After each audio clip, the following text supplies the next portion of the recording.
Habari za wakati huu mtazamaji wa Masai TV, na tumekutana tena kwa ajili ya kujuzana na kuhabarishana yale yote ambayo inazidi kutrendi katika mitandao ya kijamii. Cha kufanya unakumbushwa kusubscribe channel hii ili kuwa wa kwanza kupata update za matukio mbalimbali pindi tunapokuwa umetokea.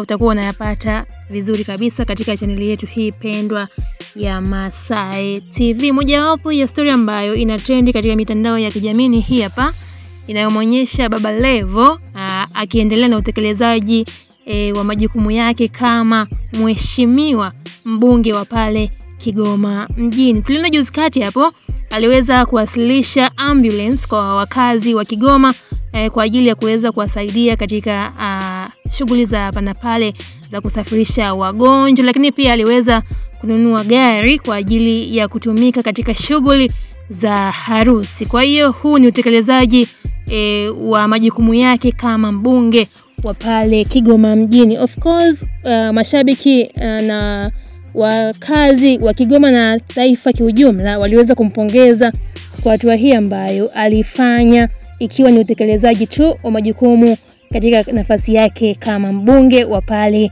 Kigoma mjini. Leo hii Baba Levo pia ameweza kutuonyesha picha za harusi ya kwanza ambayo imefanyika na kwa kutumia usafiri wa gari ambayo aliweza kuinunua yeye.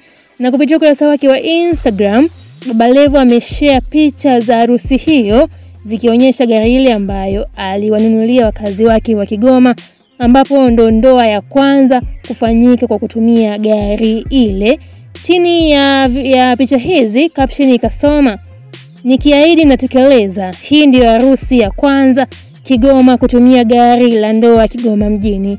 Hongereni Isaya Jackson na Eliana Abeid."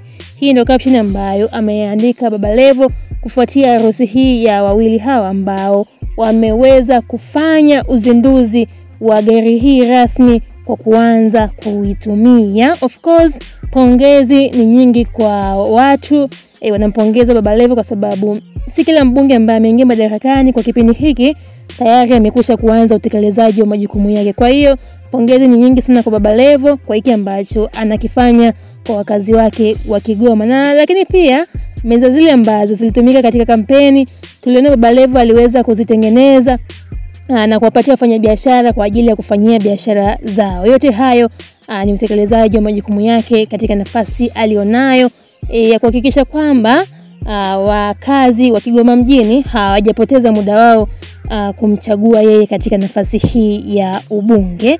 Hii ni Masai TV mtazamaji, lakini pia unakumbushwa kusubscribe, kulike, kucomment pamoja na kushare ili kuwa mwanafamilia zaidi. Na langu jina ni Diana Masai.